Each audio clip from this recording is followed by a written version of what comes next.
In the French Chamber of Deputies this afternoon, Monsieur Daladier reviewed the history of the last-minute diplomatic attempts to avert hostilities.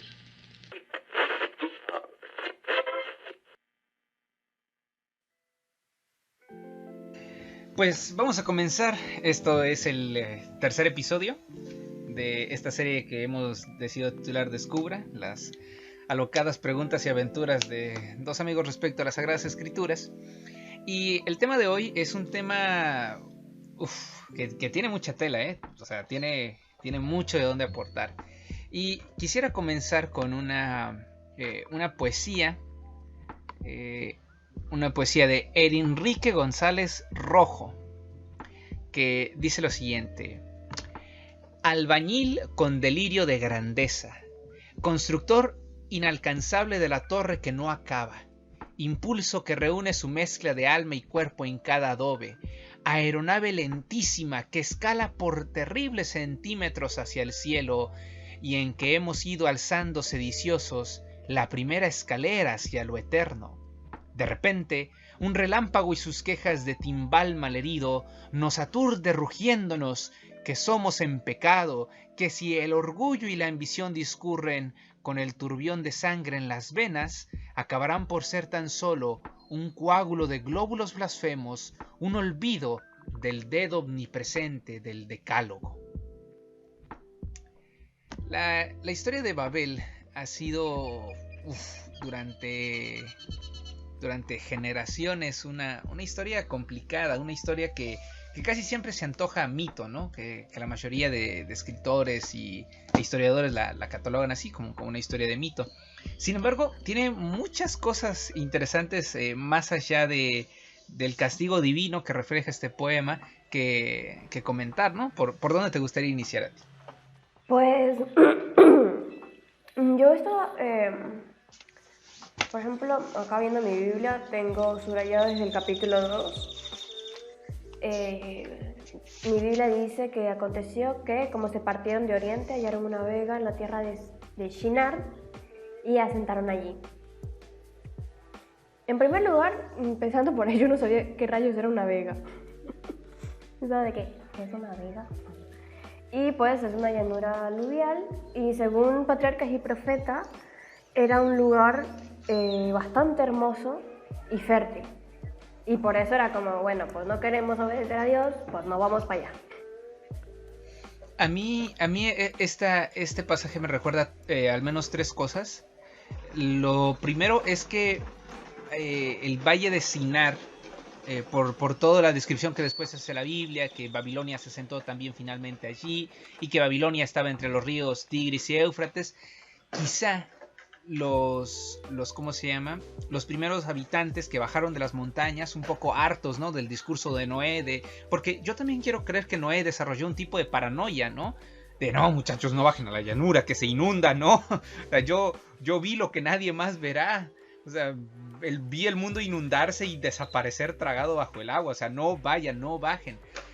Así que Dios, al menos por lo que he leído, empezó a adoptar una posición de que Dios está en las alturas. Pero, o sea, literalmente, Dios está en los lugares altos, en las montañas.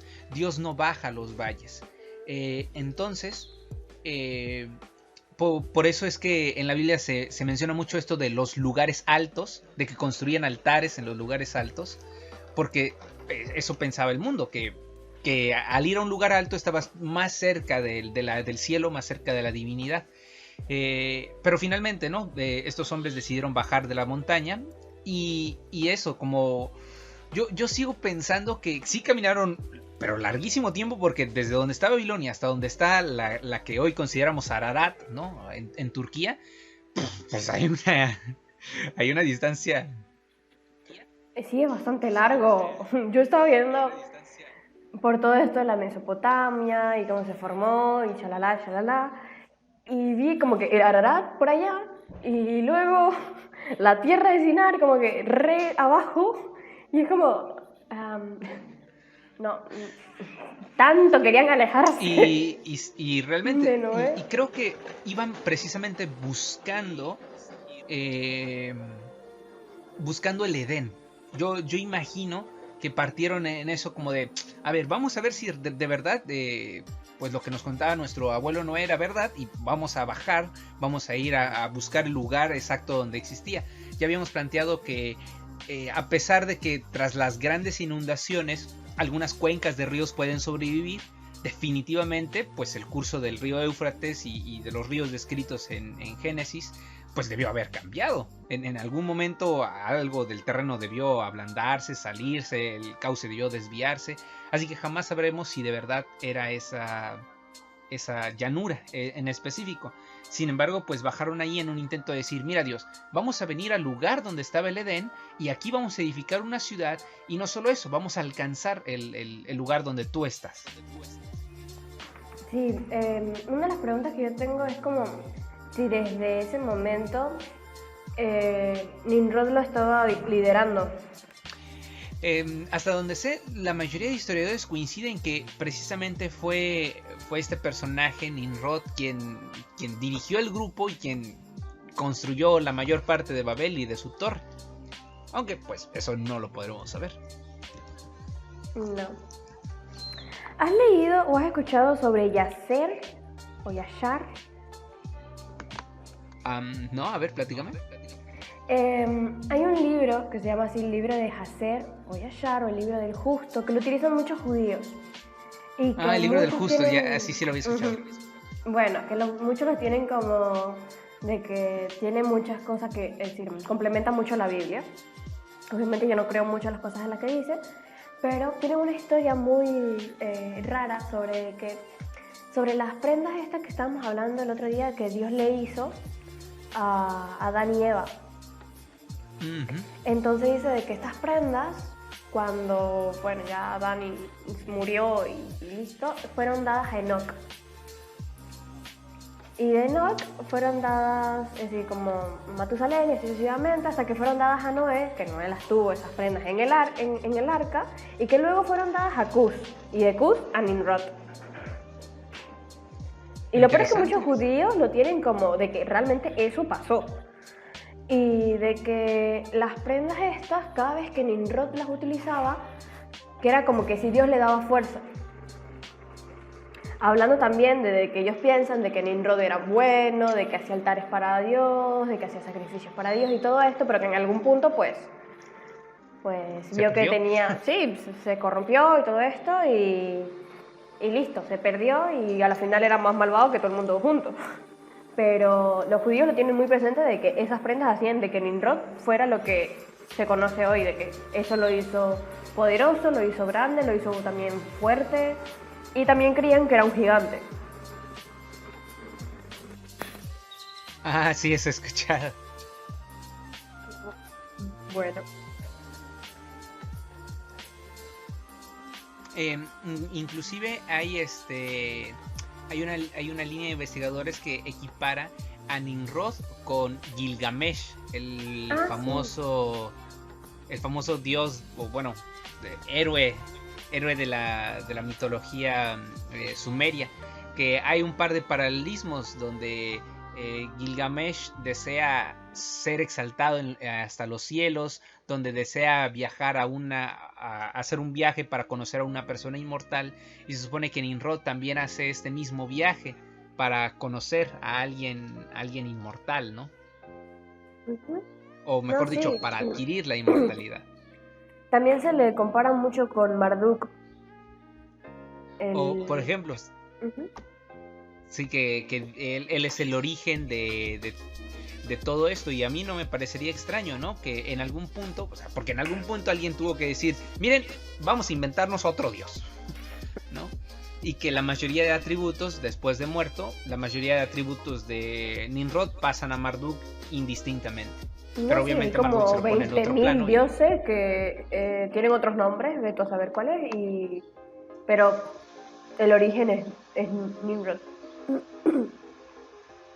Y de hecho esto coincide con lo que la Biblia dice, que este fue el primer poderoso en la tierra.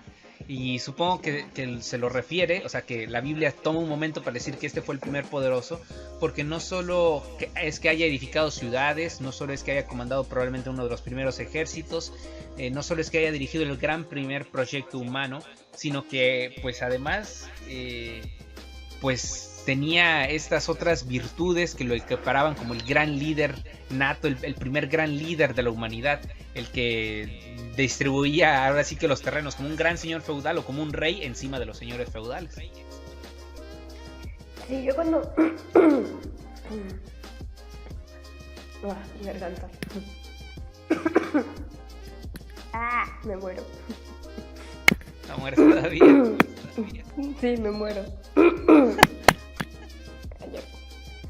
Yo cuando estaba leyendo, sin saber todo lo demás, porque cuando lees por leer, te das cuenta, es decir, podrías pensar de que Nimrod estaba como que del lado de Dios. Ahí estás, cuando lees todo ese versículo, y es como que poderoso, grande, todo esto, delante de Jehová. Pero luego igual, mucha gente lo que dice que ese delante más bien significa en contra.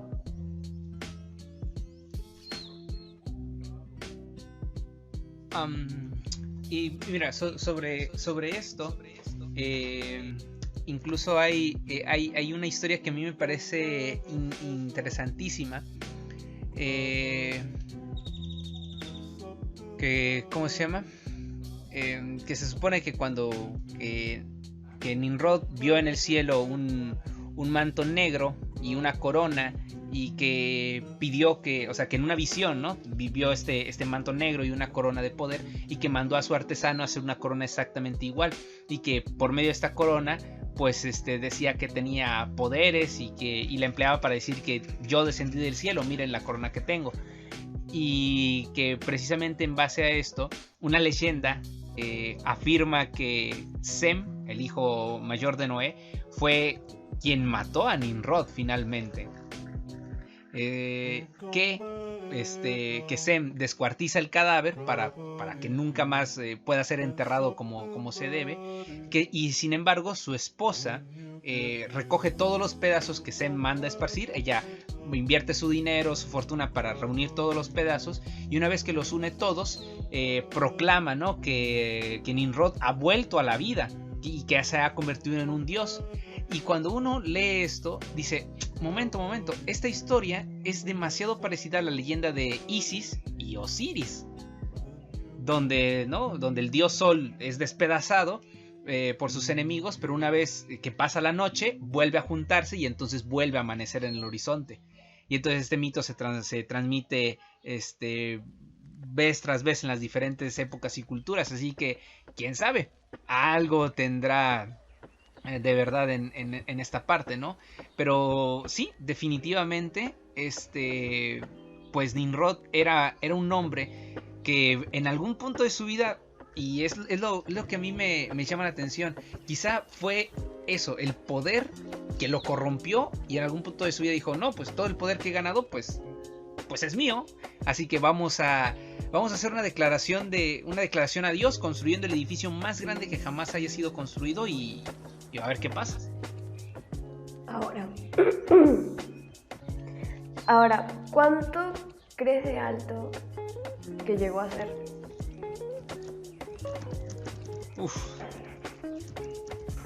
Pues eso no lo sé. Yo estaba leyendo que eran solamente que 100 metros. Sí, la idea es que no había ¿cómo se llama? No había la tecnología suficiente, porque pues ellos no tenían hormigón, no tenían varillas, no tenían acero, no había la tecnología suficiente para hacer edificios superiores a 70 o incluso 90 metros, ¿no? De hecho, incluso se han hecho, ¿no?, estas excavaciones donde por el tamaño de la base el edificio no podría superar precisamente los 100 metros, ¿no? Entonces tampoco era muy muy alto, así que uno podría decir, wow, 100 metros tocaba el cielo, ¿no? Hoy tenemos edificios de 8 kilómetros y pues todavía no tocan el cielo, ¿no? O sea, edificios tan altos como el Everest y aún así no tocan el cielo. A mí me Así que parece era... eso también interesante porque de alguna forma llegó a ser como nuestra torre, por así decirlo, nuestra torre Eiffel. Es decir, algo que fue parte de una leyenda y que realmente existió por muchos años. Sí, probablemente esa torre se quedó allí marcando el sitio, pues, por muchísimos años, ¿no? Porque de hecho hay muchos investigadores que intentan establecer un paralelismo entre el Etemenaki, el zigurat famoso de 7 pisos, y la Torre de Babel, que probablemente eran los mismos, ¿no? O al menos el Etemenaki estaba construido en el mismo sitio que se había construido la Torre de Babel, ya que los dos eran edificios dedicados al dios Marduk, los dos habían sido construidos en esta misma llanura, ¿no? Y pues los dos conservaron esta idea de que eran edificios templo, ¿no? Edificios donde uno podía ir a adorar a Dios. Igual lo que me parece interesante, igual que no solamente fue la torre de Babel, sino que construyeron como muchísimas torres más y mientras, es decir, más construidas como que también la derrumbaban. O eran, no sé si por pueblos enemigos o no sé exactamente, y volvían y la reconstruían. Mira, de hecho, sobre eso, a mí me, ¿cómo se llama? A mí me llama la atención lo que precisamente Josefo dice al respecto. Josefo le da varios tintazos más a lo que dice la Biblia, porque al menos lo que la Biblia dice en el versículo 4 es que quieren edificar una ciudad y una torre que llegue al cielo y hacerse un nombre por si fueran esparcidos sobre la faz de la tierra. Sin embargo, en su libro Antigüedades Judías dice que Nimrod paulatinamente convirtió su gobierno en una tiranía, viendo que era la única forma de quitar a los hombres el temor de Dios, era atarlos a su propia dominación. Afirmó que si Dios se proponía ahogar de nuevo al mundo, haría construir una torre tan alta que las aguas jamás la alcanzarían, y esto también lo menciona el linaje de White después. La multitud estuvo dispuesta a seguir todos los dictados de este hombre y a considerar una cobardía someterse a Dios. Levantaron la torre, trabajaron sin pausas, y como eran muchos los brazos que intervenían, comenzó a levantarse muy rápidamente, pero era tan gruesa y tan fuerte que por su altura parecía menos de lo que era. Estaba construida por ladrillos cocidos unidos por betún para que no pasara el agua. Cuando Dios los vio trabajar como locos, decidió no destruirlos por completo, ya que no habían aprendido nada de la destrucción que había pasado a pocos años antes. Provocó en cambio la confusión entre ellos, haciéndoles hablar en distintas lenguas para que no se entendieran. Igual yo y puedo de hecho, entender un poquito de eso. Puedo entender un poquito de eso. Porque, a ver,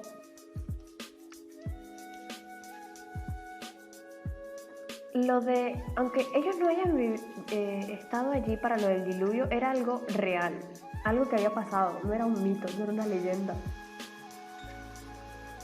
Y supongo que cada vez que llovía iba a ser un gran despelote de todo el mundo, como... Sí, exactamente. De hecho, pues, o sea, Noé y sus hijos todavía seguían vivos y ellos habían visto el diluvio. Sí, pero me parece como que, es decir, es un miedo muy... no sé, un miedo que puedo entender.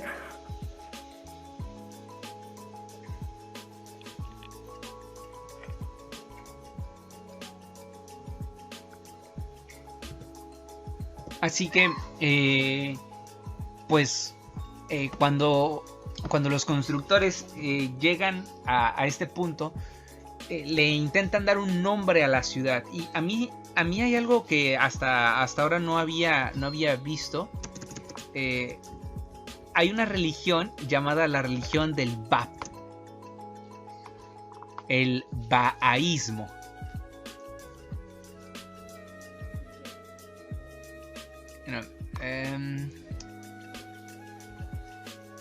Y ¿cómo se llama? Y el Bahaísmo o Bahaísmo es una religión más que nada árabe, ellos se consideran los únicos mensajeros de Dios. Y a mí lo que me llama la atención de ellos es que le dan otro nombre a Babel. Ellos dicen, no, es que Bab en árabe significa la puerta o el portal hacia. Entonces ellos dicen, Bab el es la otra puerta hacia Dios, porque él en hebreo significa Dios, ¿no? Entonces ellos dicen, no, es que Babel era una puerta hacia Dios, era un portal hacia Dios. Por eso es que los hombres querían construir esta torre, y pues aquí le meten un montón de cosas místicas de que no, en realidad era un portal, literalmente, ¿no? Como querían construir un portal que al atravesarlo aparecieras en el cielo, ¿no? O sea, ya muy idos. Sin embargo, esto me llama poderosamente la atención por una razón. ¿Sabes cuándo se fundó esta religión? 1844.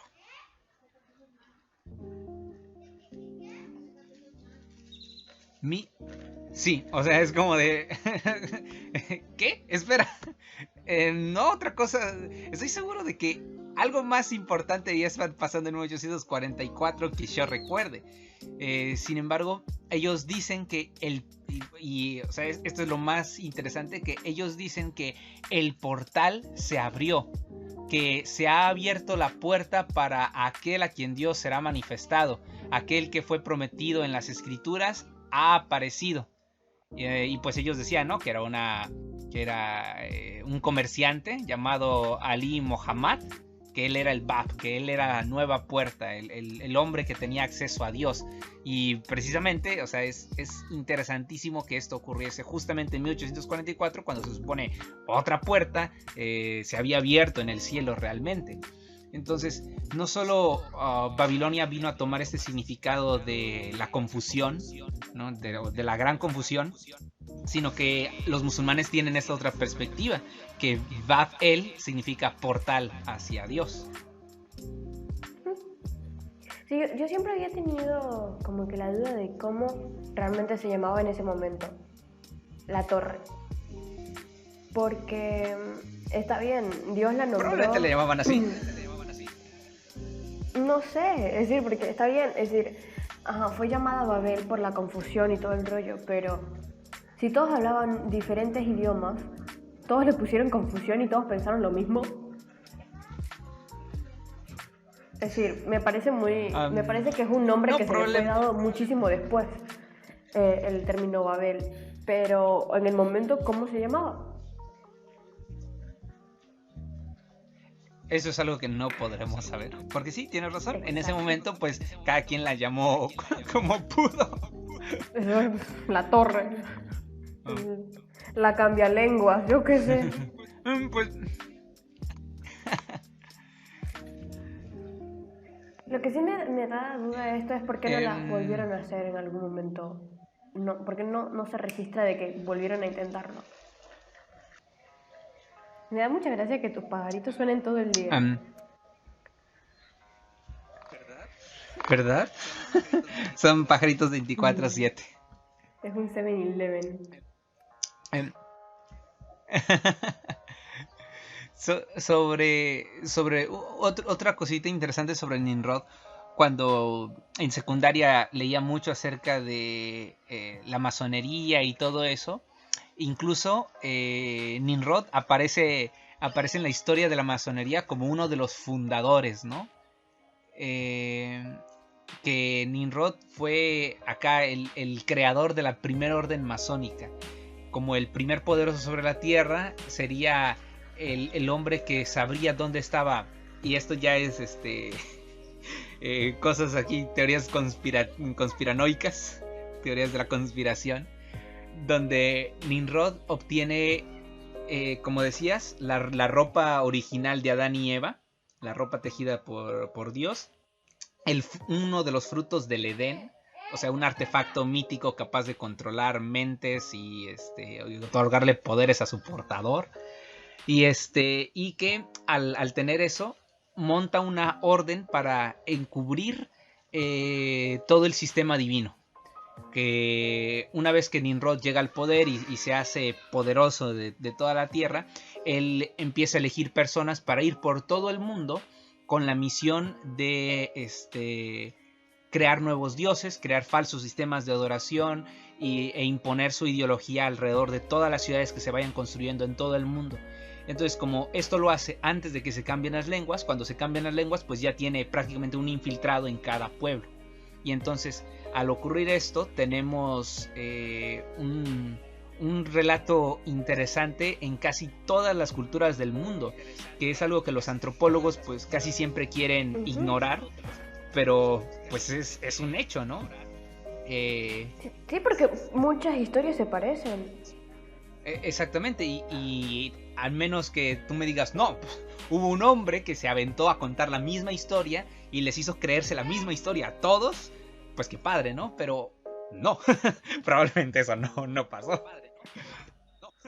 No, aparte porque casi siempre tienen alguna diferencia, el dios es distinto, el protagonista es distinto, pero al final es más o menos parecido todo. El Arca de Noé, por ejemplo, tiene un montón de historias parecidas, lo de cómo fue el arco iris tiene un montón de historias parecidas. Por ejemplo, a mí me llama mucho la atención los indígenas de Ticuna, del Alto Amazonas. Ellos dicen que originalmente había, ¿cómo se llama? Que todo el Amazonas era una sola tribu, pero por alguna razón los líderes comieron huevos de colibrí, y a partir de comerse los huevos de colibrí, pues se empezaron a distanciar los diferentes jefes porque comenzaron a hablar otros idiomas, y entonces se separaron y comenzaron a enseñarle su idioma a su propia gente, y entonces las tribus del Amazonas se fueron separando y dividiendo a lo largo de todo el territorio. Entonces probablemente esta sea una historia para, dirán los antropólogos, ¿no? Para cuidar ¿cómo se llama? A los colibríes o preservar a las aves del lugar. Sin embargo, pues, oigan, o sea, ¿por qué tenía que cambiarles el idioma a un huevo de colibrí? ¿No? ¿Por qué no otra cosa? El huevo mágico. Es que sí, hay muchas historias muy, muy, muy, muy parecidas. Que tú dirías, bueno, pero no, es como que es muy parecida, es como que imposible. También llegué a creer en un momento, no recuerdo cómo era la teoría completa, pero una persona una vez me dijo de que lo mismo con los dioses, que muchos dioses o muchas religiones a la final son la misma, solamente que contaban diferentes formas y no sé, pero que al final era lo mismo y con las mismas historias, los mismos todos, cambian los personajes, pero la historia es la misma. De hecho, la historia de los toltecas, una cultura muy popular aquí en México, los verdaderos héroes, o mejor dicho, los verdaderos villanos en la conquista de México.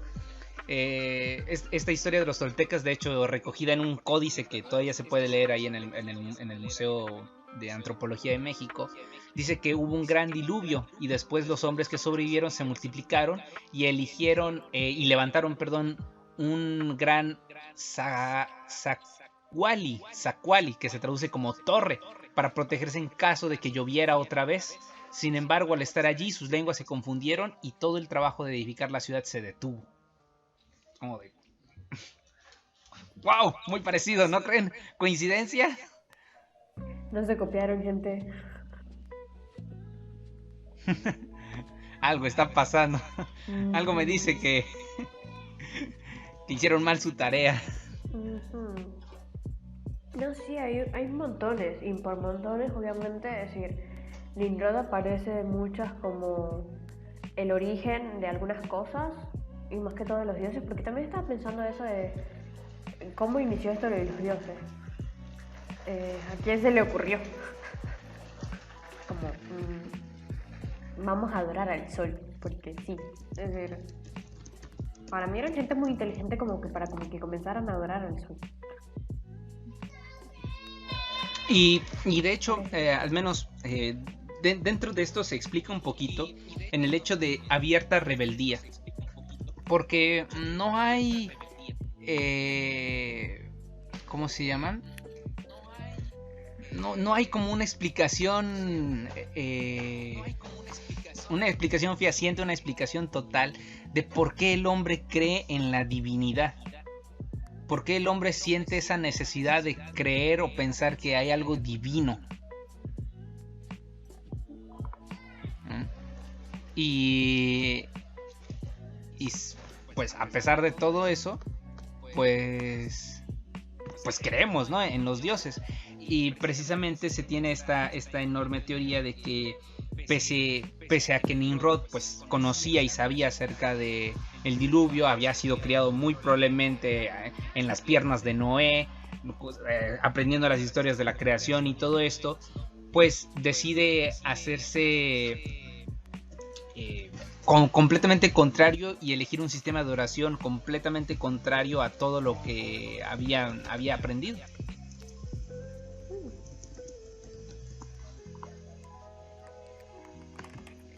No, hay una historia que yo leí hace tiempo, no sé si te la conté, que es sobre Nimrod y Abraham. Oh, sí, hay una Bueno, historia. me parece muy graciosa. Más que todo, trata de que el papá de Abraham, Taré, tiene una tienda de ídolos. Y un día Taré tenía que salir. Y entonces Abraham se queda pues a vigilar a los ídolos o a venderlos, yo qué sé. Y viene una señora como a vender, a comprar un ídolo o a vender algo. No recuerdo muy bien eso, pero lo cierto es de que Abraham viene y rompe el ídolo, como que la señora que quería comprar o el que quería vender, pero lo rompe. Tarek regresa y es como, ¿por qué los ídolos están rotos? Es decir, es como la mercancía, como ¿por qué? Y aparte no solamente la mercancía, sino que es algo como muy sagrado. Y viene como Abraham y le dice, no, es que se pelearon entre ellos y bueno, pasó eso. Y Tarek es como, te estás burlando de mí, no, tú te estás escuchando o lo que estás diciendo. Are you kidding? Y ahora le responde Quiere tipo, morir ese. Ahora le responde como, y tú te estás oyendo de que, como es para los dioses, es decir, ¿qué onda? Es decir, sí crees en ellos, pero no crees que puedan hacer eso. Entonces como que ¿para qué los tienes? Es decir, entonces Tari estaba re enojado porque era como todo un sarcasmo y todo un juego con Abraham y lo lleva ante Nimrod y como Nimrod vino y le iba a meter en un coso de fuego, no recuerdo muy bien cómo era, pero como que le iba a quemar pues. Y bueno, la cuestión es que Dios lo salva a Abraham y Tare se arrepiente. Y como que Abraham suplica a Dios de que, por favor, de que cuando vayamos al cielo, que Tare también vaya. Y ahí termina la historia. Me parece muy interesante, me parece muy graciosa. Pues de hecho está bastante fundamentada en el hecho de que sí, probablemente Taré era un comerciante, de ahí que Abraham fuese tan absurdamente y groseramente rico. Así que sí, muy probablemente pudo haber pasado. Y de hecho se tienen así muchas historias de entre, ¿cómo se llama? Entre Nimrod y Abraham. Sí, según las mayorías, Nimrod estaba en contra de Abraham, o lo perseguía, o algo así. Pues, ¿cómo se llama? No sé, ¿cómo se llama? ¿Cómo se llama? No se tienen registros. Sin embargo, por ejemplo, sabemos que Sem, por ejemplo, vivió hasta que Jacob cumplió 50 años de edad. Probablemente Jacob nunca conoció a Sem, pero probablemente Isaac sí. A lo mejor en uno de sus viajes dijo, pues vamos a ir a conocer al tatarabuelo. Así que si Sem seguía vivo para cuando Jacob nació, pues Nimrod con mayor razón estaría vivo en esa época, ¿no? Y sería como de los primeros gangsters o algo así, ¿no? Me lo imagino. Igual me parece re interesante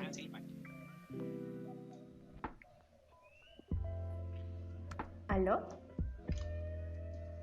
Te perdí un momento, se congeló mi Sí, imagen. yo también te perdí. Te decía que yo me imagino, no sé, a Nimrod en plan Samuel L. Jackson, vestido con ropa así súper carísima, un traje de piel de león en la espalda, unos lentes oscuros, rodeado de 300 guardias acompañándolo en todo momento. Sí, casi casi como una versión de Gangster combinada con El Padrino, ¿no? Un hombre súper poderoso que a todo lado donde iba era como de, ah, sí, toma dinero, hijo.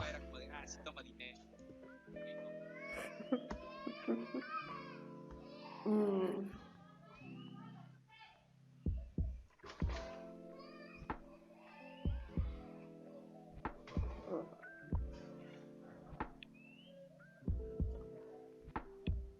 Y...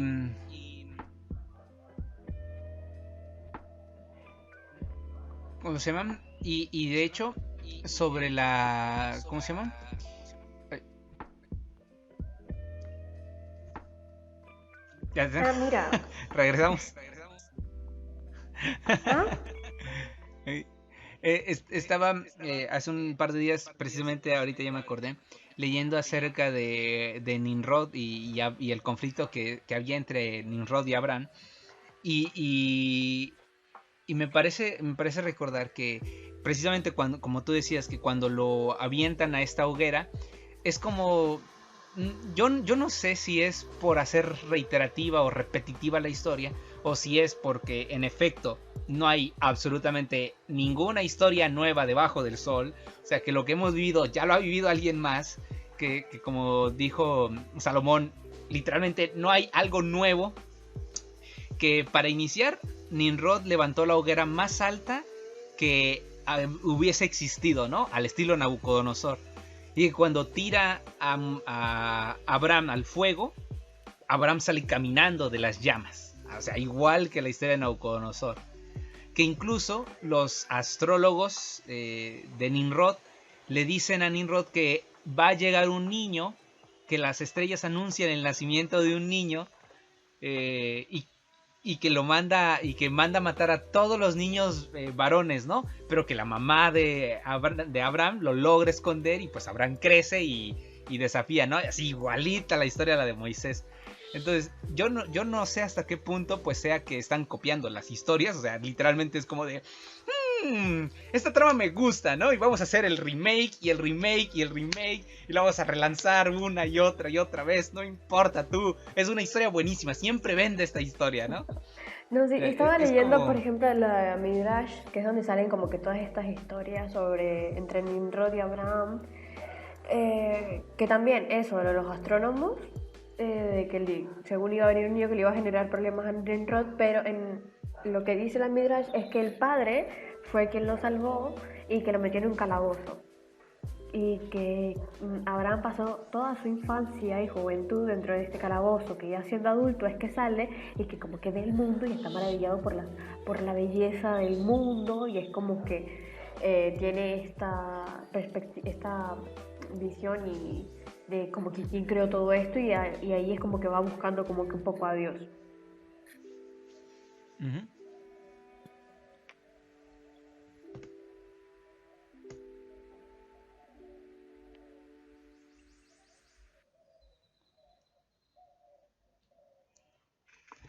Y de hecho hay incluso una leyenda árabe donde pone a Ibrahim, el nombre árabe de Abraham, frente a Nimrod, precisamente cuando eran jóvenes, y yo quiero imaginar que es más o menos por esta misma época, ¿no? Cuando Abraham es entre joven y adulto.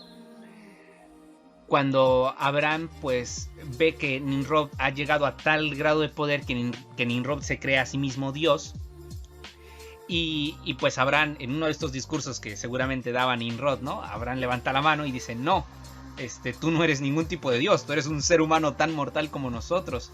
Y pues Nimrod, enojado, le dice: a ver, dime una cosa que Dios haga y que yo no pueda hacer. Y pues Abraham saca la clásica, ¿no? Pues Dios da y quita la vida.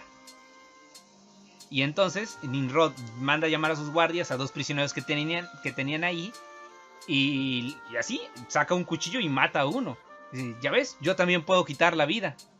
A ver, dime otra cosa que yo no pueda hacer que Dios sí. Y entonces Abraham, así en un super salto de fe, al igual que más o menos en la historia del rey Ezequías, pues Abraham dice, pues ¿sabes qué? Dios es tan poderoso que puede hacer salir el sol por el oeste y que se meta por el este. Y a la mañana siguiente el sol efectivamente sale desde el oeste y se oculta en el este. Y a continuación el relato musulmán dice que por haberlo enfrentado y haber ganado, pues lo manda a echar al fuego y que de ahí sale caminando otra vez, ¿no? Entonces, confirmando un poquito, quién sabe, no lo sé, es algo de Abraham, porque Abraham lo conocemos hasta que cumple 80, ¿no? Prácticamente. Entonces, conocemos más de Abraham en sus últimos 40 años que en los primeros.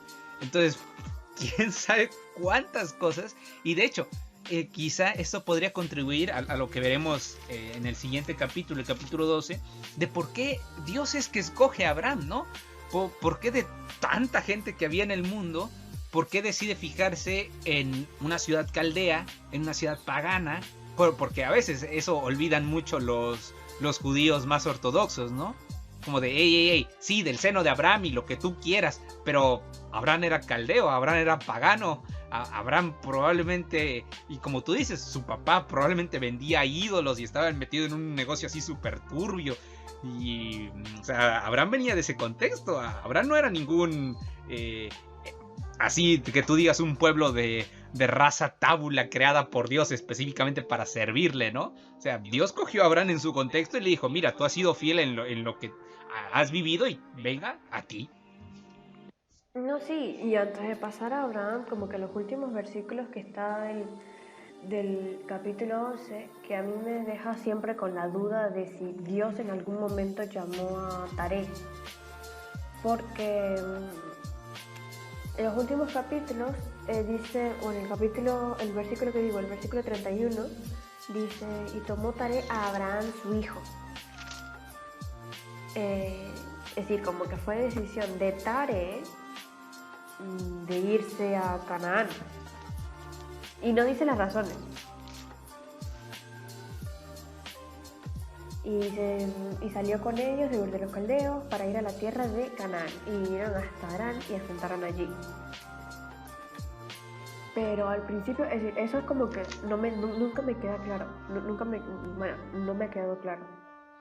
De por qué rayos salió Taré y al final nunca llegaron a Canaán. Pero igual, el camino que siguieron, nada que ver. Era para ir a Canaán. No, era para ir a Harán, no para ir a Canaán. Eso, Harán, sí. Entonces, pero igual, también lo entiendo porque, a ver, ellos estaban que sí, acá abajo, y de un punto al punto donde estaba Harán, era donde pasaba todo este río, creo que el Éufrates, o el Tigris, yo no recuerdo, creo que es el Éufrates. Sí, el Éufrates. Pero sí iban desde donde estaba el Ur de los Caldeos hasta Canaán. Eso se ve pura tierra, no hay agua por ninguna parte. Mientras en todo el camino desde Ur de los Caldeos hasta Harán está todo ese río. Sí, ya estoy viendo el mapa. Ajá. Y tienes toda la razón. O sea, la verdad sí está lejísimos. Hubieran podido ir en línea recta, ¿no? Cruzar todo el bendito desierto. Pero pues me imagino que pues Taré, hombre de negocios, dijo no. Yo cruzar el desierto con mi familia y mis riquezas, no. Mira, vamos por el camino del río. Vamos a tardar añales para llegar. Pero mira, ese no es el punto. El punto es que vamos a llegar. Pero después vieron a Harán y dijeron, óyeme, está bien bonito acá. Uh-huh. Y también tenían sus dioses, era muy bueno era un buen lugar para hacer comercio. Y todo esto, y de que también era muchísimo más cómodo hacer todo ese caminito al ladito ahí del río, de la agüita, seguramente, ciudades. sí, es decir, obviamente, se entiende que pasar por todo el desierto arábico, así como, pues no más. Joder, venga, a la brava, ¿no? Es decir, no, es decir, y aparte de que creo que hay unas montañas gigantes entre Canaán y Ur, creo, no estoy muy segura. Pero bueno, pero sí, se quedarán y ahí mueren. Es decir, no sigue. Y ahí es mi punto, es como, no sé si salió a Canaán por salir a Canaán por una idea que le dio a él de que iba a ser mejor en Canaán o porque Dios lo llamó, no sale. Pero la cuestión es que bueno, y de que si Dios lo llamó, vuelve a intentarlo con Abraham, su hijo.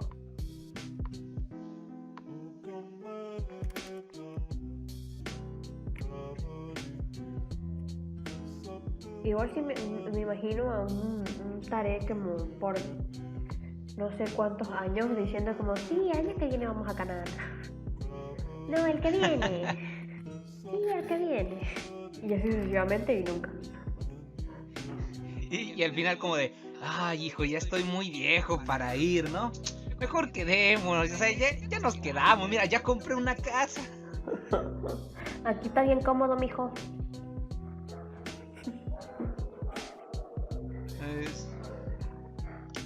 Pues sí. Y otra de las cuestiones que hay con esto que he estado leyendo es que increíblemente parece que hasta se sabe, ¿no? Cuántos idiomas se habló en aquel momento. ¿Ah, sí?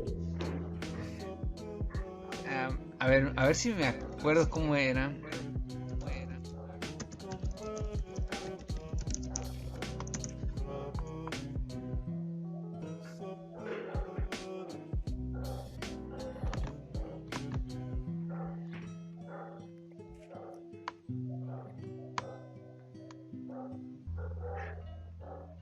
Espera.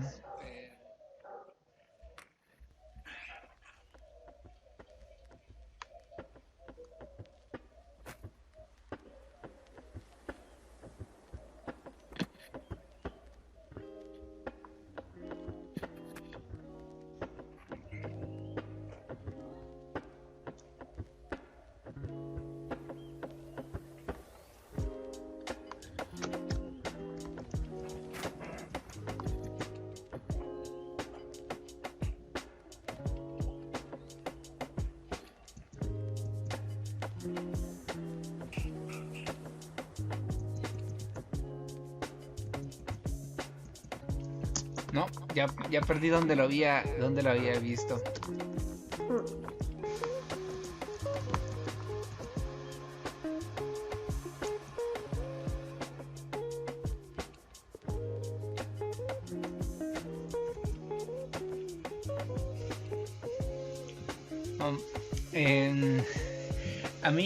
A mí cuando ¿alguna vez has visto esta película Atlantis? Uh-huh. Una, en mi opinión, de las películas más infravaloradas de Disney. Qué gran animación es Atlantis. Sí, me gusta mucho. Sí, bueno, muy poca gente la ha visto. Sí, exactamente. Quizá porque era en una época donde Disney quería, o mejor dicho, la gente veía como Disney para niños muy niñitos.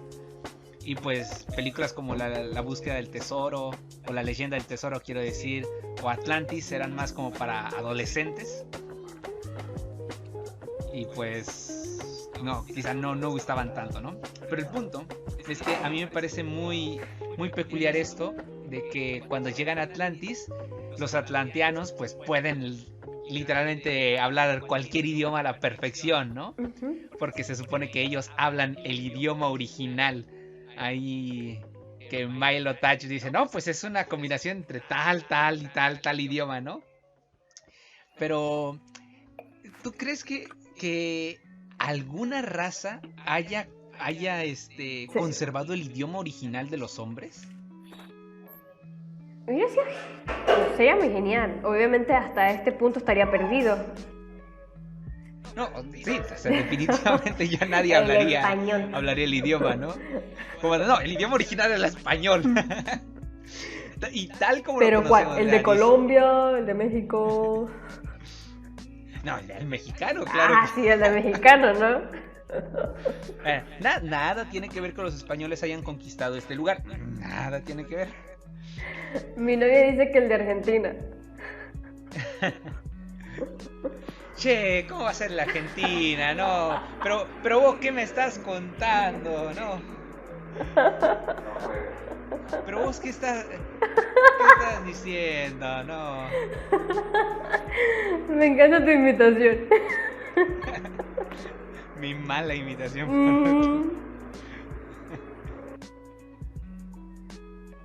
No lo sé, pero a ver, nosotros estábamos viendo una serie, un anime, y decía de que el idioma original era que si el arameo y que Dios no... Era el arameo. Adameo. Ah. Adameo de Adán. Vámonos, mira. Pero bueno, quién sabe cuál fue el idioma. Pues al menos ya sabes cómo son los judíos. Ellos, ¿no? Tienen su propia visión del mundo cultural. Y ellos creen, ¿no? Que el hebreo original es el idioma original del mundo, ¿no? Y como, no, es que Dios se revela a nosotros en el idioma original del mundo. Y como de, sí, suena muy creíble y todo. No lo sé. Y se basan en que, no, es que allí en la ciudad de Babel hubo un hombre que no participó en la construcción de Babilonia. Y yo levanto la mano y como de, a ver, ¿por qué estaba allí si no participó? Pues O sea, estaba no todos viendo, los que fueron... era un historiador, quería pues escribir lo que estaba pasando para las demás generaciones. Estaba chismoseando. El primer servicio, ¿no? ¿Cómo se llama? De noticiario, de noticias. Sí, porque igual, fuera de broma, no sé dónde leí de que también uno de los objetivos era de como tener eso y ser recordados y tener como que la fama como que de la primer civilización y todo ese poder. Así que sí me imagino de que estuvieran escribiendo eso. De hecho, sobre eso, Herodoto una vez visitó Babilonia, este famoso historiador griego, y dijo, aquí tengo la crónica de lo que él vio en ese lugar. Dice, en medio de cada uno de los dos grandes cuarteles en las que la ciudad se divide, hay levantados dos torres. En uno está el Palacio Real, rodeado con un muro inmenso de una gran resistencia, y en el otro un templo de Júpiter Velo con sus puertas de bronce. Este templo, que todavía duraba en mis días, es cuadrado y cada uno de sus lados tiene 2 estadios de tamaño. En medio de él se va fabricada una torre maciza que tiene un estadio de altura y otro de espesor. Sobre esta se levanta una segunda torre, después una tercera torre, hasta llegar a 8 torres. Alrededor de todas ellas hay una escalera en la parte exterior y en la mitad de las escaleras un rellano con asientos donde pueden descansar los que suben hasta arriba. En la última torre hay una capilla y dentro de ella una cama magníficamente dispuesta y a su lado mesas de oro. No hay ninguna estatua allí, nadie puede quedarse durante la noche fuera de una sola mujer, hija del país, a quien escoge Dios, según refieren los caldeos que son sus sacerdotes. Mira. Entonces, es como que... sí, tienes toda la razón, es una... ¿cómo se llama? Era más como una declaración de intenciones, de decir, nosotros queremos hacernos precisamente un nombre sobre toda la tierra, y a pesar de que pasen las generaciones y la historia se olvide, queremos que quede este monumento, como que nosotros construimos el primer gran edificio sobre la tierra, ¿no? Sin embargo, cuando uno revisa ¿cómo se llama? Cuando uno revisa en una vista aérea el lugar donde se supone estaba construido el Etemenaki, o sea, lo que se construyó sobre la Torre de Babel, no hay nada. O sea, uno busca la vista aérea del lugar y literalmente hay un enorme cuadrado en la tierra sin nada. O sea, los arbolitos creciendo y ruinas alrededor y hay un enorme cuadrado sin nada. Literalmente no quedó, pero Nada. ni los cimientos. Qué Años de rabia le guerras. tenían a la torrecita. Yo me imagino de que hacían cualquier torre y era como, jaja, quieren una torre, un templito para su dios. Bueno, aquí vamos, pum, para abajo. Y así sucesivamente. De hecho, en el libro de los jubileos, incluso Josefo plantea la idea de que Dios derribó la torre con un gran viento. Sin embargo, en el Midrash, como que tú mencionabas, se cuenta que la parte superior fue quemada por un rayo. Y pues que la parte inferior finalmente fue saqueada de todos los pueblos que entraron a robar. Y que el medio pues se dejó allí para ser erosionado a lo largo de los años con el viento, las lluvias y finalmente era de ladrillo, o sea, no podía durar mucho. Y de ladrillito así cocido bajo el sol, ¿no? Y bajo hornos, así que no podía durar. Así que tú dijeras una eternidad.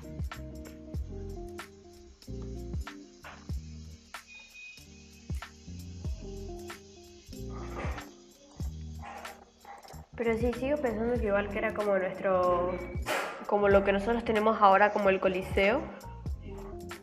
Es decir, era algo que por estaba ejemplo. allí, no era un mito, era algo que estaba allí y que supongo que mucha gente fue a verla. O menos, mínimo, no sé. Pues imagínate si Herodoto, un griego, o sea, que vivió chorrocientos siglos después, él dijo, o sea, si esto existe yo tengo que ir a verlo, muchachos. Me pagan los viáticos porque yo de esto tengo que escribir. Sí. Que viajar de Grecia a Medio Oriente, pues no, barato no debe ser. Sí, me lo imagino igual. Igual no sé tampoco, no solamente el viaje, sino cómo era recibido un griego por ahí. Joder. A ver, señor griego, está en el imperio persa, ¿sabe? ¿Cómo le explico? ¿Quiere usted? No, es que ¿Está seguro de que quiere ir a visitar, a turistear? Yo soy filósofo, yo estoy en otro plano de la existencia, muchachos. Paz y amor, hermanos. Miren, tomen estas hierbitas y sean felices. No.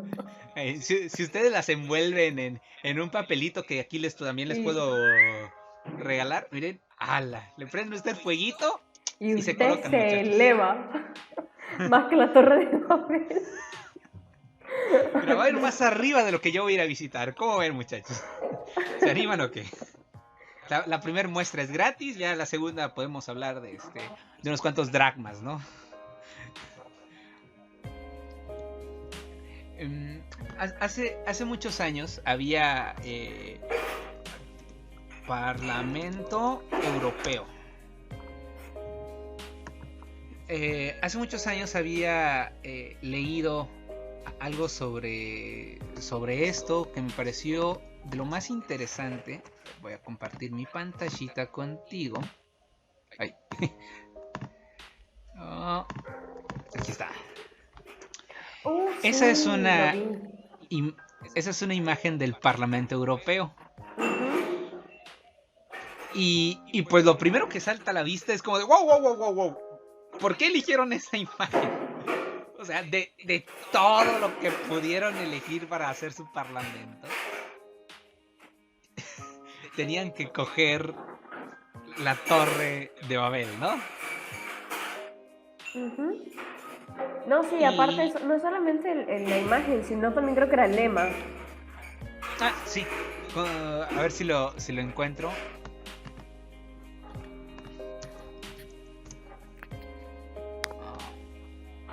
Era construyendo, ¿no? O algo así.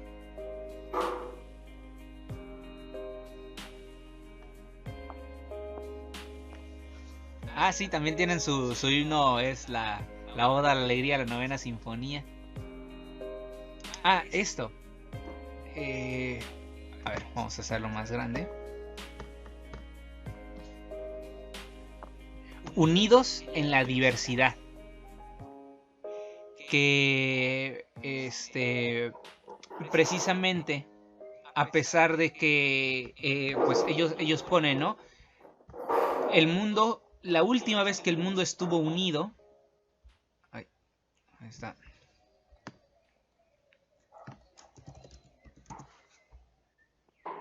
Aquí está. Esta imagen es la buena.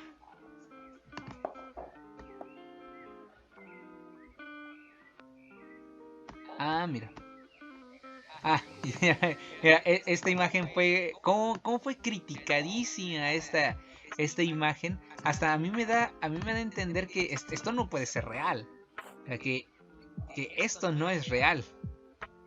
Cuando se comenzó la idea de construir el nuevo edificio del Parlamento, se ocupó este cartel promocional. O sea, y no podían poner las estrellas de otro modo. O sea, es que no. A ver, tú como diseñadora dices, te encargo de hacer un cartel.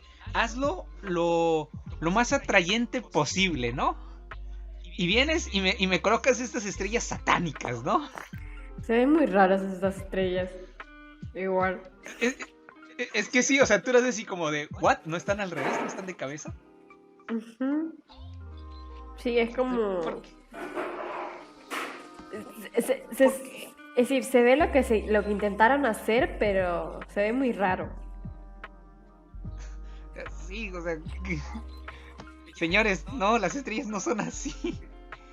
Mira, tan difícil era literalmente copiar y pegar esa estrellita y ponerla ahí. Pero no, ellos querían que pareciera una aureola. Pues sí, pero fracasaron miserablemente. Y pues por eso se tiene esta imagen de que... y de hecho el cartel, ¿no? El cartel pone... Europa son muchas lenguas, pero una sola voz. Sí, yo había visto algo de como que Naciones Unidas. O todos unidos, lenguas unidas, una cosa así.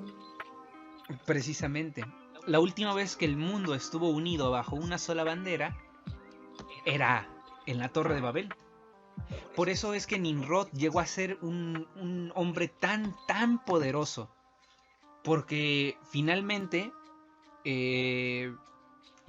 o sea, si quería, literalmente, si él pone un cartel en su torre, imagínate tú, ¿no? Que manda a hacer una pancarta del tamaño de solo un lado de su edificio, ¿no? Como hoy día ocurre. O sea, literalmente cualquier persona viva podía leer y entender el cartel.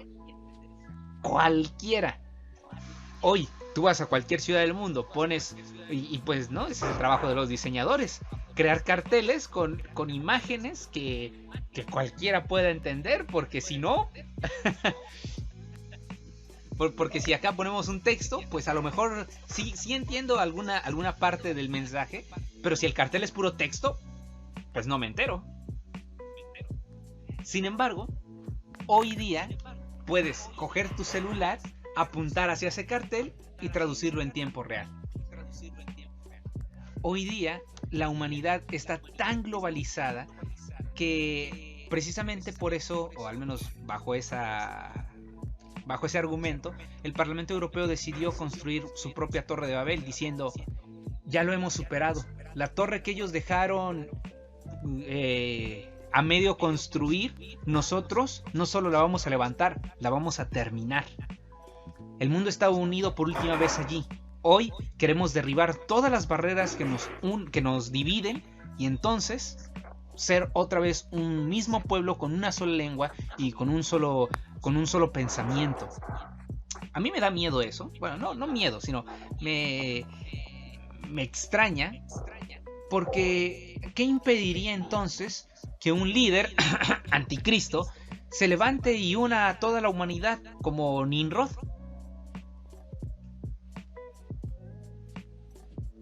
¿Qué impediría que un líder mundial, cuando el mundo por fin esté unido, que mira que los acontecimientos de al menos estos últimos meses han contribuido enormemente a que el mundo se una? El hashtag Quédate en casa es el hashtag más visto de la historia de la humanidad. quién sabe cuántos benditos en vivo ahora tengo en mi entrada de Instagram. Todo el mundo quiere estar compartiendo lo que hace en su casa en vivo. Literalmente la economía del mundo se ha parado, al menos en, ¿cómo se llama? Al menos en este lado. Me gustaría que me dijeras cómo es allá. En las grandes ciudades ya se está dejando de utilizar el dinero metálico. Ya no te dejan subirte al transporte público si no tienes una tarjeta. La mayoría de transacciones Bueno, la mayoría de transacciones ya han sido cambiadas a o pagas en línea, pagas en la aplicación del teléfono o vienes directamente al banco porque ya no vamos a recibir tu dinero. aquí ya estaba lo de la tarjeta en autobuses. Pero no sabía eso de que estaban cambiando a todo pagos online.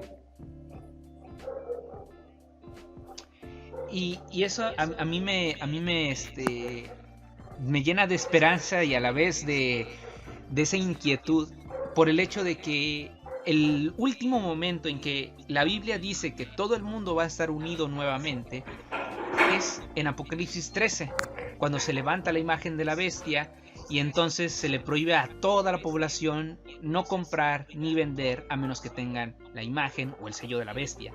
Y entonces yo me pregunto, si ya no podemos acceder a la mayoría de recursos si no tienes una tarjeta de crédito, ¿qué impediría a las grandes corporaciones, llegado el momento, decir, miren, ¿saben qué? Todos los registrados en el banco con filiación religiosa, pues ¿saben qué? No les podemos dar el dinero que tienen en sus tarjetas, están canceladas todas. Y eso es algo que ya está pasando en Europa. De hecho, hace unos días veía el algoritmo de YouTube, bendito y desgraciado algoritmo de YouTube, me recomendó a mí y a mucha gente una conferencia de Bill Gates de hace 5 años. La conferencia se titulaba No estamos listos para la siguiente gran pandemia. Él hablaba hace 5 años de que se hizo todo mal en el caso del ébola, que África y Europa no murieron de ébola porque corrieron con una suerte allí importante. Entonces, pues en la mayoría de la conferencia él plantea de que no es que falló el sistema, es que no había un sistema.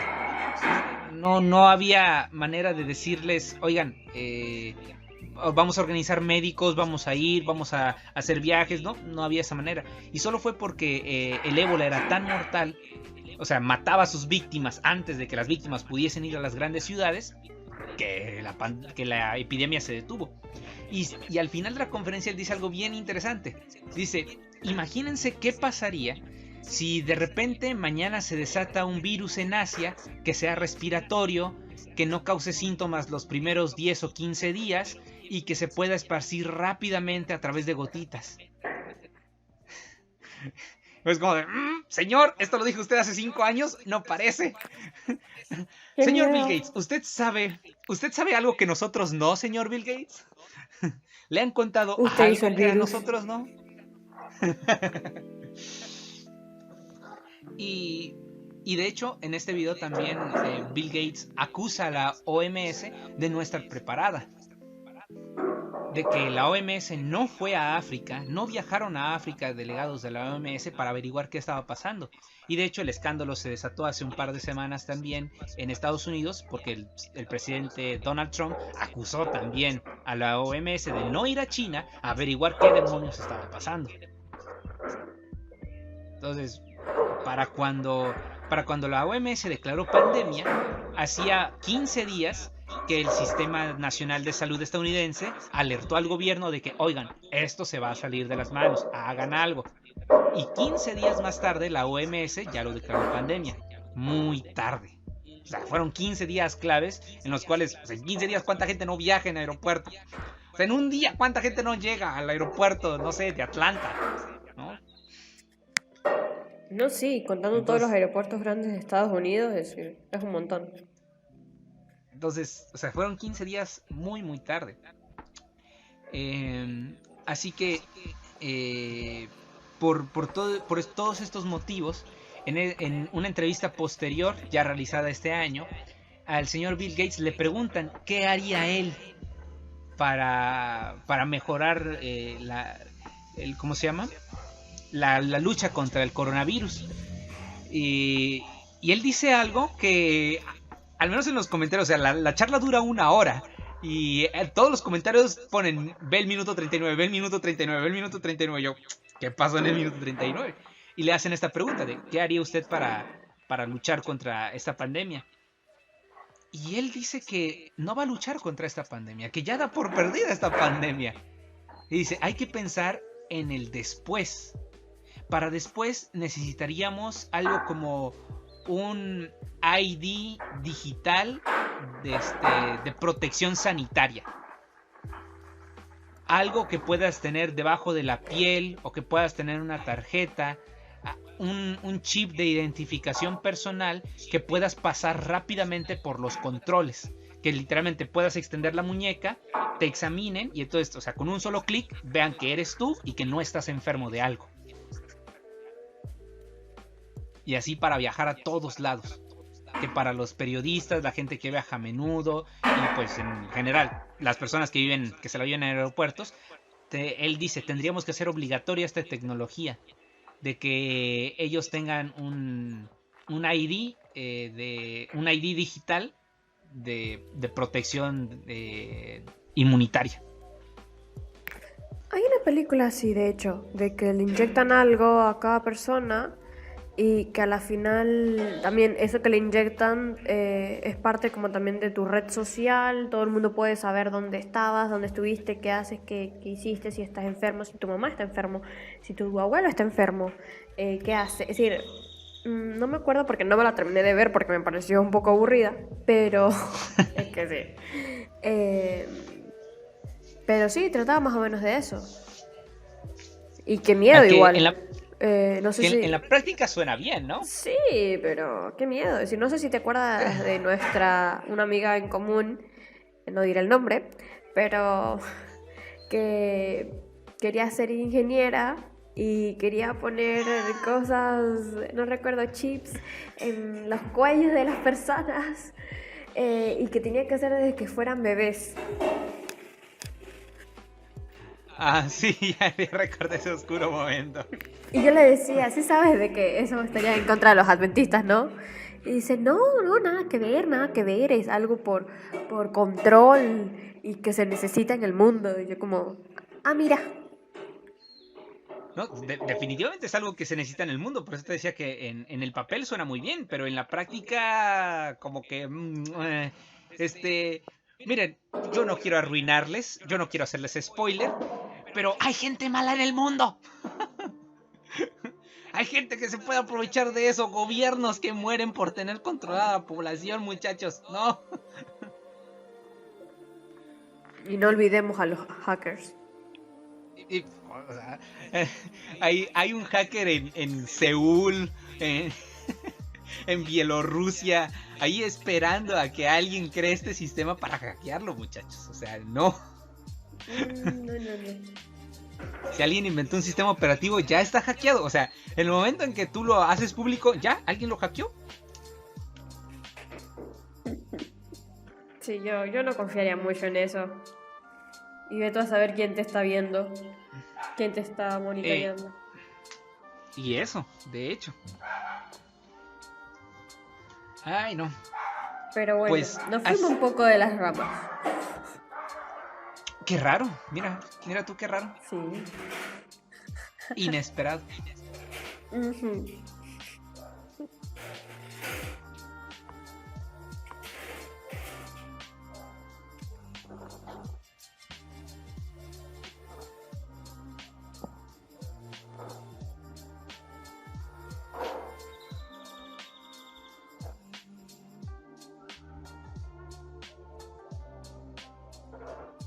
¿Aló?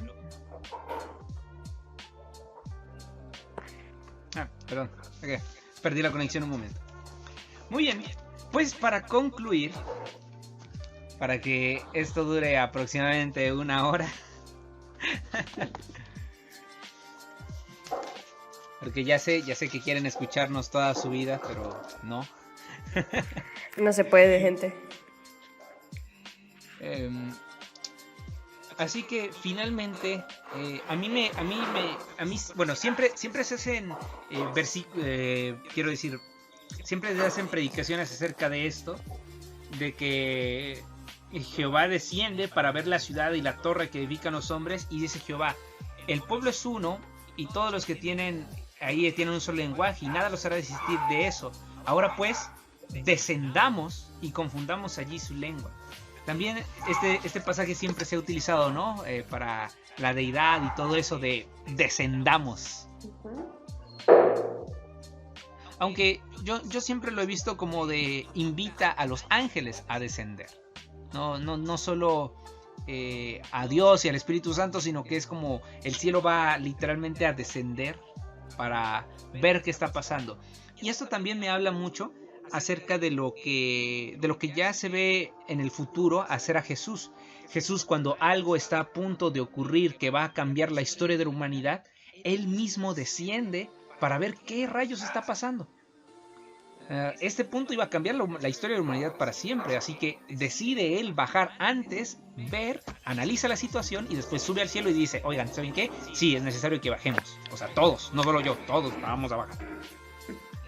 Cuando Josué va a conquistar Jericó e iniciar una campaña militar importante que va a cambiar la historia de Canaán para siempre y va a hacer que esa sea llamada de Tierra Santa, Dios baja y habla con Josué para decirle, oye, ¿sabes qué? Sí, tienes que hacerle así para conquistar la ciudad, porque si no la conquistas, pues ¿sabes qué? Pues el plan divino va a fallar bastante, ¿no? Entonces, échale ganitas y hay que conquistar la ciudad, muchachos. No, sí, Cuando Abraham... En muchas partes de la Biblia, y no solamente de la Biblia, de la historia de la humanidad, es como que Dios intervino para que siguiera el rumbo y no cambiara drásticamente todo. Pues sí, y a eso voy. Yo imagino que como todavía tenía una capacidad mental bastante elevada y que como todo el mundo hablaba un solo idioma, Lucifer debía estar pero gozándolo de lo mejor, ¿no?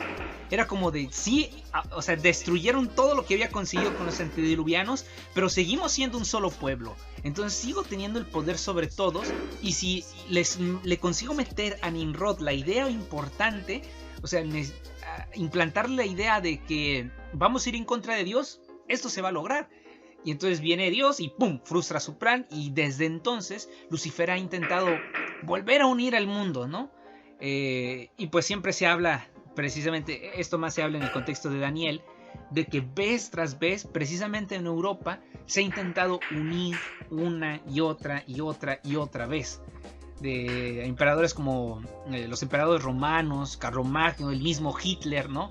Todo el mundo intenta unir a Europa una y otra y otra y otra vez, y todo el mundo fracasa, porque claramente el plan de Dios es, no, muchachos, ustedes no saben qué hacer con la unidad, no se la merecen. En el momento en que ustedes se unen, pasan cosas malas, empiezan a intentar escalar al cielo para ir en contra de mi gobierno. No, señores, ustedes no. Sí, a mí me daría un poquito de miedo que volvieran a intentarlo. Intentar unirse. Algunos países, o no sé. Imagínate que por la actualidad y por las cosas que estén pasando comiencen a unirse. Piensen en la siguiente gran pandemia. Rayos. Si es cierto que el coronavirus va a tener una nueva fluctuación, o sea que va a reaparecer en un par de años o en un par de meses, pues los gobiernos ya estarán súper, ¿cómo se llama? Pues ya sabrán más o menos qué hacer. Dirán, ¿saben qué, gente? Métanse en sus casas y ya está. Y mientras ustedes se meten en sus casas, nosotros haremos la política que haya que hacer. Al menos aquí en México, durante esta pandemia, ya se aprobó que los senadores y diputados se reelijan. Oigan, y mis héroes patrios que se mataron por la no reelección, ¿qué pasó allí? No, pues es que nos gusta el dinero, ¿cómo ves? Bueno, ya me vi como diputado en el futuro. Perdón, mamá, ya no voy a ser médico. Voy a ser diputado. Voy a reelegirme. El dinero me llama, lo siento. Ay, no. Entonces, y pues eso. Y de hecho, en parte de los descendientes de Sem, a mí siempre me parecía interesante. ¿Dónde está? ¿El 10? Versículo 10. El capítulo. El versículo 18. 18.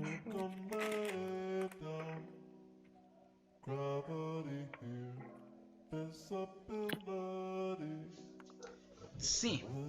A ver. No, espera. Ajá. El versículo 18. Porque ahí hay un... ¿Cómo se llama?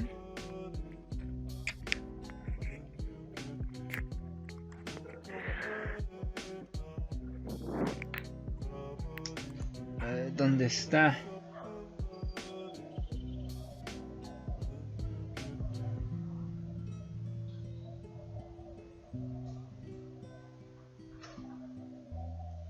Bueno, lo voy a buscar acá.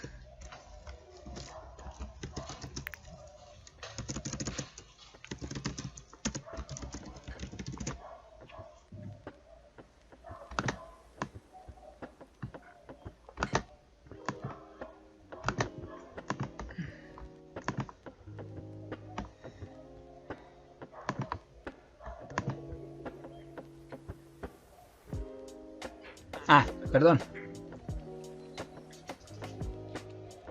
Ajá, aquí está. En los descendientes de Sem dice, nombra a un hombre llamado Peleg o Pilig, ¿no? Ujú.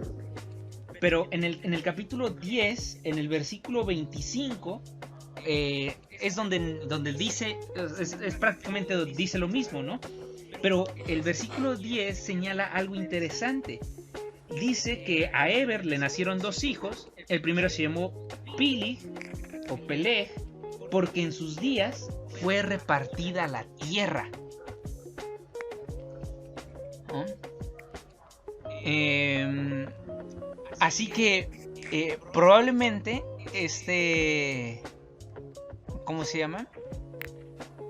Este Pilig fue el hombre que conservó o sea, si de verdad existió esto de que se conservó un solo idioma, o que el idioma originario, el idioma primitivo se conservó en una sola familia hasta llegar a los hebreos, pues probablemente fue Pilig el hombre que tuvo este idioma.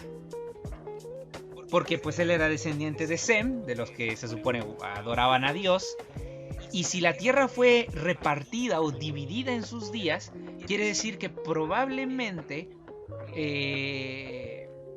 pues en sus días fue repartida la tierra. O sea que literalmente, los diferentes naciones o tribus fueron creadas en sus días. Sí, yo lo que había entendido más o menos también cuando leí eso fue de que estuvo cuando lo de la Torre de Babel y que justamente nació en ese momento. Porque incluso ¿cómo se llaman?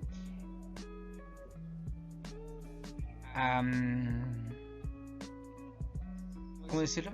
Porque incluso en el surgimiento de Egipto hay un cronista llamado Manasés que escribió que el estado egipcio duró 1600 años, 1660 años, una cosa así.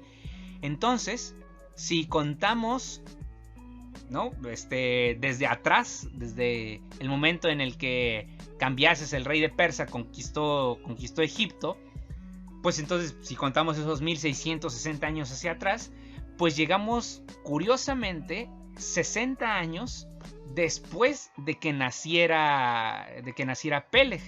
Entonces, si la tierra se dividió en los días en que estaba vivo Peleg, pues cuadran perfectísimo. Y de hecho, Mizraim, uno de los descendientes de Cam, pues Mizraim, el primer rey egipcio, pues también vivía en esa época, y se supone que fue Mizraim quien abrió todo el mundo que viajó precisamente al delta del Nilo y dijo, pues aquí inicia el río y aquí vamos a construir ¿cómo se llama? Todo un complejo de palacios y vamos a hacer grande Egipto. Es por eso que los habitantes de Egipto son o son menos morenos que los habitantes de África en general. Tú que has viajado a esos lados del mundo, podrás corroborar que en Egipto, pues la mayoría, los que no son árabes, pues no son tan morenos como los africanos. No son. ¿Quién sabe por qué? Yo nunca lo investigué así. Sí hay negros, sí hay, pero no es la mayoría. Pues sí, ¿no? Es África. Pues... Sería como, no, es que en México no hay gente blanca. No. No, muchachos, esos abundan en el norte del país. No, pero sí, suelen ser menos morenos que los demás del continente. Así que, pues, es impresionante cómo, o sea, incluso en detalles tan minúsculos, ¿no? Moisés es como recuerda la propia historia de su familia. Y dice, sí, miren, por cierto, cuando Peleg vivía, ocurrió lo de la historia de Babel. Bueno, después del paréntesis, seguimos con la cronología. Sí, de hecho, muy pocos tienen cronología, pero los que tienen cronología, por ejemplo, Nimrod y Peleg, es decir, es porque son interesantes, son importantes. Sí, de todos los demás es como, nació, tuvo hijos y murió. Sí, ajá. Pues tuvo a este y tuvo a él y ya. Ese momento incómodo cuando, a ver señor, ¿qué es lo más importante que ha hecho en su vida? ¿Criar a un niño? Criar un niño que tampoco iba a destacar, sino por criar a un niño que tampoco iba a destacar, pero crió un niño. Ese niño se iba a llamar Nimrod, fíjese. O sea, destaqué por ser línea sanguínea directa de Nimrod. Apúntelo ahí, anótelo. No, es decir, uno lo dice en broma, pero no sé en qué matutina una vez escuché eso de que... No, hablando también de esto de las mujeres y de que hay algunas que sienten que son... de que fueron creadas para ser madres y que por ahí uno dice, no, ¿qué es eso? De que deberías tener más sueños que ser madre. Que sí, entiendo, es decir, yo soy el tipo de persona que es como... es lo único que piensas en la vida, ser madre es en serio... hay muchas más cosas, pero una de las historias de una de estas mujeres que realmente se dedicó a sus hijos, decía de que tuvo como 4 o 5 hijos y todos fueron personas importantes en el país. Uno creo que llegó a ser presidente, otro fue diputado de no sé dónde, otra fue doctora, otro escribió un libro. Entonces, más que todo hablando de eso, de que quizás ese fue su logro. Aunque claro, si vamos a medir de que una persona es exitosa o que ha tenido muchos logros solamente porque es presidente, bueno, todos nos quedamos como que un poquito mal.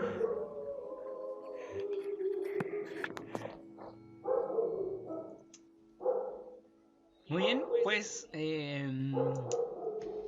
ver, yo tenía aquí anotado algo para la conclusión.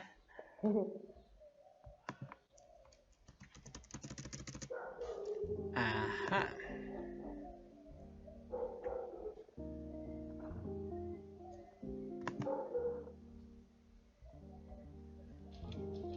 ¿Dónde está?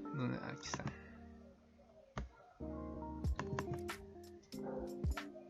Muy bien. Dice...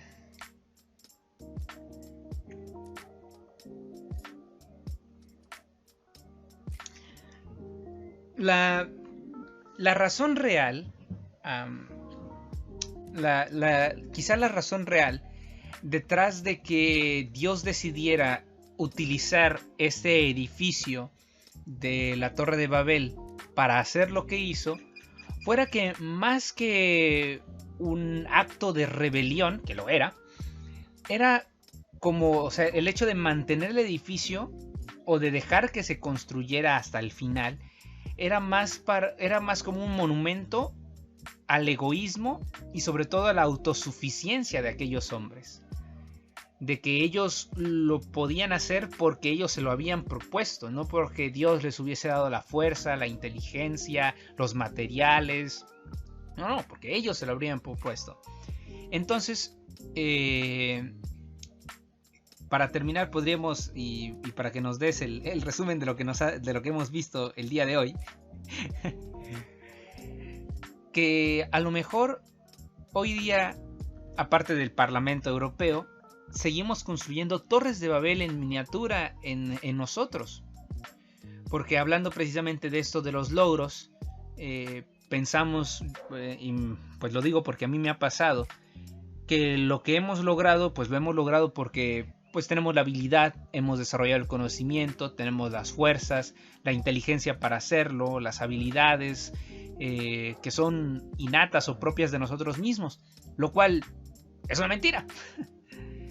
Si se ve en perspectiva, pues todo lo que Dios les había dado a la familia de Noé, pues se lo habían dado sin que realmente ellos lo merecieran. Dios pudo haber dicho, miren, ¿saben qué? Los mato a todos en el diluvio y se acabó, nueva raza y va para adelante. Pero no, Dios tuvo misericordia de Noé y le dijo, mire, ¿sabe qué? Pues usted va a construir un arca y pues sí, va a tener que trabajar duro, pero usted va a construir esa arca. Sí, por ahí lo pienso también a veces de que quizás, es decir, lo veo de parte de que sí tuvo misericordia de Noé y que quizás no era el más justo, pero también lo veo como Dios necesitaba darle una lección a la humanidad, no eliminar a la humanidad. Y necesitaba a alguien que siguiera procreando. Y bueno, necesitaba a alguien. Y ya, ese fue Noé. Listo. Considérate afortunado.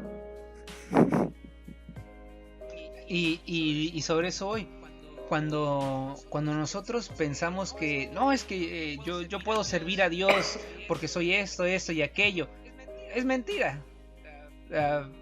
Dios coge lo que hay en el medio y si te encuentra en el medio, bien, te escogeré a ti. No, me recuerda mucho ese texto de ¿cómo se llama? De que Moisés le escribe al pueblo diciéndole, mira, no crean que ustedes han sido escogidos porque eran un pueblo visionario, porque eran el mejor de todos los pueblos. No, o sea, Dios cogió a Abraham y se acabó. O sea, ¿ustedes creen que no pudo haber escogido a Nacor o al otro hermano de Abraham? Dios lo pudo haber escogido, o es más, ni siquiera haber escogido a Taré. Pudo haber agarrado y escogido a Misraim. Venga, y de Egipto levanta un pueblo y se acabó. Pero no. O sea, Dios encontró a gente trabajando para él en el medio que él lo necesitaba y a partir de allí. Y sobre todo, como vimos en el caso particular de Abraham contra Nimrod, Dios escoge a personas que están dispuestas a dejar esa torre de Babel, a dejar de depender de uno mismo y aventarse a los brazos de Dios a ver qué consiguen. Así que pues finalmente el hecho de obedecer a Dios pues siempre trae buenas recompensas. Sí. Y bueno, vamos a ver. Resumiendo más o menos todo.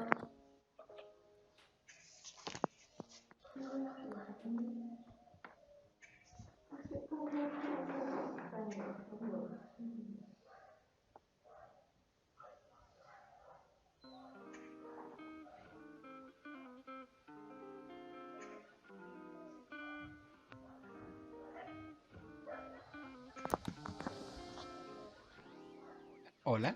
Estoy aquí, Sí, está bien. espera.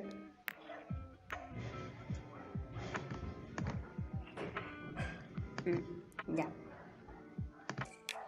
Bueno, resumiendo más o menos todo el capítulo 11 de lo que vimos, comenzamos diciendo de que todos querían alejarse de Noé, no más que todo de Noé, quizás también de los hijos, o de cualquier persona que siguiera diciendo sobre adorar a Dios y sobre confiar en Él y todo esto.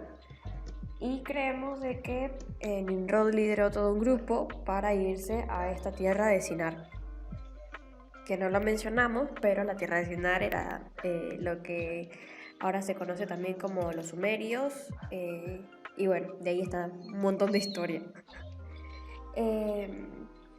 Que decíamos que también que esta tierra se cree que era hermosa, preciosa, fértil, y bueno, era un lugar perfecto para que ellos se asentaran allí, y allí fue como cuando decidieron crear algo gigante, bueno, que ellos consideraban gigante. Si 100 metros es gigante. Sí, yo antes de eso yo me lo estaba imaginando re gigante acá algo y decía, pero si realmente llegara a llover, ¿cómo van a subir hasta allá si es muy muy alto? Y no, no era tan grande, pero bueno.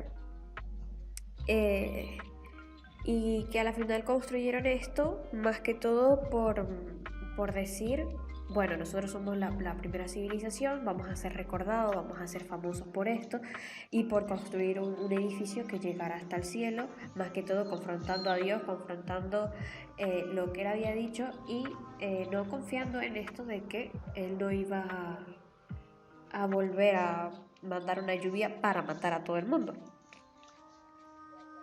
Y bueno, entre el medio vimos más que todo de quién era Nimrod, y concluimos de que, bueno, era una persona bastante poderosa. Muchas historias está como un dios o uno de los primeros rebeldes, o quizá también el que creó a muchísimos dioses. También estaba leyendo por ahí de que se hizo de dioses de madera, y bueno, eso era lo que adoraban. Y bueno, era lo que había. Yo sigo preguntándome en qué momento, o sea, en qué momento algo le hizo clic a alguno de los hombres de Nimrod y dijo, ese es un tronco, hay que adorar el tronco. Sí, yo tampoco, es como, ¿what? Me pareces inteligente como para caer en eso. No, espérate. El jefe de marketing de Nimrod. Nimrod llega una mañana y como tenemos que hacerle creer a la gente que tiene que adorar el tronco. Te lo dejo de tarea. Y el pobre tipo como de, ¿adorar un tronco? ¿Qué les voy a vender? A ver, ahora que el tronco hace nacer el sol. Perfecto, anótalo antes de que se te olvide. Esa es la respuesta. Tú anótalo y véndelo. O sea, y si no, yo necesito tienes que imponer dinero miedo. para la torre. Imponer miedo siempre es bueno. Si no lo adoras, Sí, al día siguiente está muerto. Yo qué sé. Sí, tú pon que come niños. Y así comenzaron todos los cuentos para niños. Pero bueno, hablamos de eso, y bueno, ya después de esa historia, todos se dividen, hay diferentes idiomas, lenguas y todo esto. Aparece también una de las referencias, Pelé, que aunque lo que dice la Biblia es que nació o estuvo presente cuando la tierra fue repartida. No se sabe si cuando se crearon otros reinos, otros pueblos, otras naciones, o cuando, pues, literalmente, boom, Torre de Babel, todo el mundo, diferentes lenguas. Y salen también otra vez los hijos de Pelet, Tarreus, Serug, llegando hasta Nacor, y de Nacor a todos sus hijos. Y hablamos también sobre Abraham, bueno, sobre el papá de Abraham, Taré, de que Taré tomó a Abraham, a Lot, y bueno, también suponemos que a sus siervos, y se los llevaron todos a Harán, pero con la intención de llegar a Canaán. Aunque no llegaron a Canaán, vino Taré y se murió en Harán. Y hasta ahí quedaron, y hablábamos de que más que todo porque era bastante más cómodo si vemos en un mapa, y si pueden buscarlo en internet, de cómo era más o menos la Mesopotamia en esos momentos, y se ve de que de Ur a Harán hay todo un río Éufrates, y que pues un montón de ciudades que le iban a dar, pues, yo qué sé, cada 2 días, cada 3 días, o quizás no, cada 10 días, yo qué sé, no sé cómo eran esos momentos. Yo aquí, cada mes, cada un año, no sé. Se encontraban con la ciudad, tenían agüita, es decir, no se iban a morir, mientras que se iban desde Ur hasta Canaán.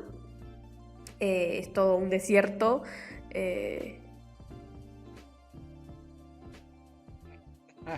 Acomodando el micrófono. Es todo un desierto y pues simplemente se podían morir en el camino, es decir, sin agua, sin nada. Simplemente yo lo creo que se podían morir. Porque no hay ninguna ciudad aparte entre Ur y Canaán, es decir, allí en ese no hay ciudad. Así que bueno, decidieron ir por lo más cómodo. Y bueno, a la final Taré se murió en Harán. No sabemos qué pasó, no sabemos por qué intentó ir a Canaán. Pero bueno, hasta ahí termina esa historia. Y ya en el capítulo 12 comenzamos con la historia de Abraham, que eso ya luego lo hablaremos en otro podcast. Bueno, espero que ya podamos empezar a transmitir la siguiente semana. Ya me voy a poner a trabajar esta semana para dejarlos bonitos, presentables. Para YouTube, para Spotify, para Anchor, o Anchor, como se pronuncia. Creo que es Anchor, ¿no? Bueno, pues gracias por estar aquí con nosotros, por seguir analizando estas alocadas teorías, estos dimes y diretes de los historiadores. Y pues esperemos que hayas aprendido algo nuevo acerca de la palabra de Dios, alguna perspectiva nueva, que algo de esto haya abierto tu mente a tener preguntas, y esas preguntas pues contestarlas a la luz de la palabra de Dios, de la historia, pero sobre todo a la luz del Espíritu Santo. Sí, la Biblia al final de cuentas, y más que todas estas historias, no solamente te ayudan un poco a conocer a tu Dios y en todas las civilizaciones y pueblos a los que Él influyó, sino también aprender un poquito de historia. Es decir, tú vas leyendo tierras, es decir, si lees por leer, obviamente no te vas a enterar de nada. Pero si investigas un poco, pones tierra de Sinar en Google y vas viendo qué onda, te encuentras con los sumerios, luego te encuentras que con los pueblos que también construyó Nimrod, está Akkad, que era una capital, que al final fue otra cosa, que estaba Sur, que Asiria, y te vas encontrando con todo una historia de la historia de Mesopotamia, que no sé si ustedes, pero al menos a mí no me la enseñaron cuando estaba en primaria, ni en secundaria. A mí me dijeron, había un río, Mesopotamia, primera civilización, Egipto, ya, vamos listo. con Egipto. Pero bueno, es importante saber, y más que todo porque vamos a seguir leyendo todo Génesis y Éxodo y todo lo que venga, van a salir algunas ubicaciones, y si uno dice, bueno, pues allí, X, no, es decir, lo importante es como que vincular como, era la misma tierra de donde salió era la misma ciudad.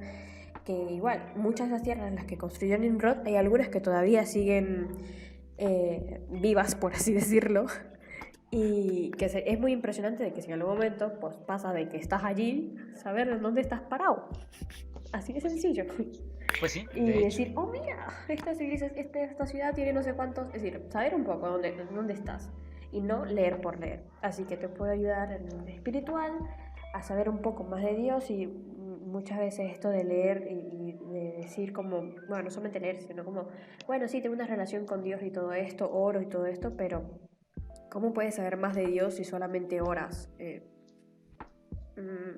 Él te habla a partir de la Biblia, si no, mijo, como que no funciona en la comunicación así. La relación. Yo siempre lo pondré yo siempre lo pondré a este nivel de que cuando quieres conquistar a alguien, siempre hay un mejor amigo ahí en medio.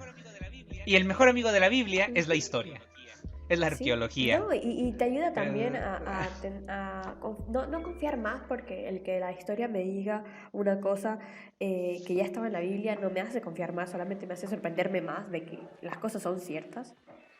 Y de que si algún momento tienes algún amigo que comienza en este viaje de leer la Biblia, de confiar en Dios, pues tengas hechos de decir, es que esto pasó porque así y así y así. Así que realmente te ayudan, por donde lo veas te ayudan. Así que Pues hasta la semana que viene. Bye bye. Chao, chao.